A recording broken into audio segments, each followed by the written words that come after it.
Hello everyone शांति पाठशाला को मु आपण मानंकु स्वागत जनाउछि। आजिकार एक नूतन वीडियो रे आमे आलोचना करिबा खबर कागज बा संवाद पत्र विषय वस्तु। जदि एबे पर्यंत आपण चैनल को सब्सक्राइब करि नाहंती तेबे सर्वप्रथमे सब्सक्राइब करिनियंतु एवं बेल आइकन टी को प्रेस कर दियंतु। चलंतु वीडियो टी को आरंभ करिबा।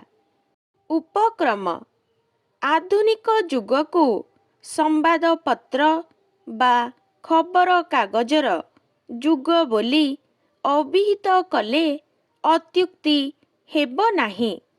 संवाद परिवेषण पाई दूरदर्शन रेडियो ओ अन्यान्य उन्नत गणमाध्यम थिले मध्य प्रिंटिंग गणमाध्यम बा संवाद पत्रर गुरुत्व केबे हेले भी उणा होई जीवनी।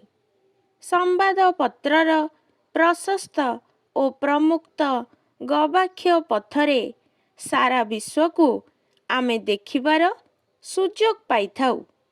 संवाद पत्रर प्रकार भेद। प्रथम छपा खबर कागज चीन देश रे देखा जाइथिला। भारत रे प्रथम छापा संवादपत्र 1781 मसीहारे प्रकाशित होइथिला। ओडिशार प्रथम प्रकाशित संवाद पत्रर नाम थिला उत्कल दीपिका। प्रजातंत्र, समाज, संवाद, समय, धरित्री, राष्ट्रदीप, प्रगतिवादी प्रभृति दैनिक। एतद् व्यतीत केतेक साप्ताहिक पाक्षिक संवाद पत्र मध्य ओडिया रे प्रकाशित हेउछि। केतेक विदेशी संवाद पत्रर चाहिदा एते अधिक जे गोटिए दिन रे तार बहु संस्करण प्रकाश करा जाइथाए। संवाद पत्र प्रकाशित हुए किपरि? संवाद पत्र हेउछि एक शिल्प। एक विराट प्रेस रे एहा छपा हुए। एथिरे बहु कर्मचारी कार्यरत रही थांती। संपादक मंडली मध्यरे रही थांती संपादक, सह संपादक ओ वार्ता संपादक प्रभृति। अनेक खबर कागज संस्थारे नूतन धरणर बहुमूल्यर प्रेस रही थाए। विभिन्न संस्थार संवाद संग्रह करिबा पाई रही थांती अनेक सांबादिक। पीटीआई, रॉयटर, इम्फा ओ टास प्रभृति संवाद जोगाणकारी संस्था सबू अर्थ विनिमय रे संवाद पत्र मानंकु नानादी संवाद जोगाई देई थांती। उपकार ओ अपकार, क्रीड़ा, चलचित्र, नारी, स्वास्थ्य, शिक्षा ओ शिशु एमिति अनेक विभाग संवाद पत्र रे थाए। विभिन्न बयस ओ वर्गर लोकमानंक पाई संवाद पत्र नानादी संवाद परिवेषण करि थाए।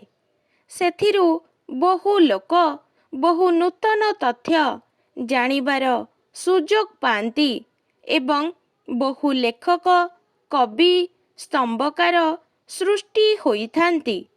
नुआ पीढ़ीर किशोर किशोरी गणंकर सृजनशील प्रतिभार विकास पाई संवाद पत्र सुजोग देइथाए। संपादकंकर मूल्यबोध एवं रचनात्मक चिंताधारा सरकारंकु ठीक बाटरे चलाई थाए। कारण संवाद पत्र हेउछि गणतंत्रर चतुर्थ स्तंभ। किंतु संपादक जदि नीतिनिष्ठ न हुअंती ଏବଂ ତାଙ୍କ ଭିତରେ ଦେଶାତ୍ମବୋଧ ନଥାଏ, ତାହେଲେ ସରକାରୀ କଳକୁ ଏବଂ ଜନତାକୁ ସେ ବିଭ୍ରାନ୍ତ କରିବାର ବିପଦ ଥାଏ।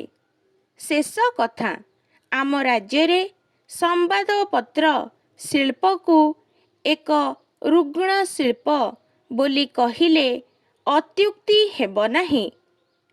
ଆମର ପାଠକ ପାଠିକାଗଣ ହାତରୁ ପଇସା ଖର୍ଚ୍ଚ କରି ଖବରକାଗଜ ଖଣ୍ଡିଏ କିଣିବାକୁ କୁଣ୍ଠାବୋଧ କରନ୍ତି ଏବଂ ଜଣେ ଖଣ୍ଡିଏ ଖବରକାଗଜ କିଣିଲେ ତାହା ଜଣ ଜଣ କରି ଲୋକ ମାଗି ପଢ଼ିଥାନ୍ତି।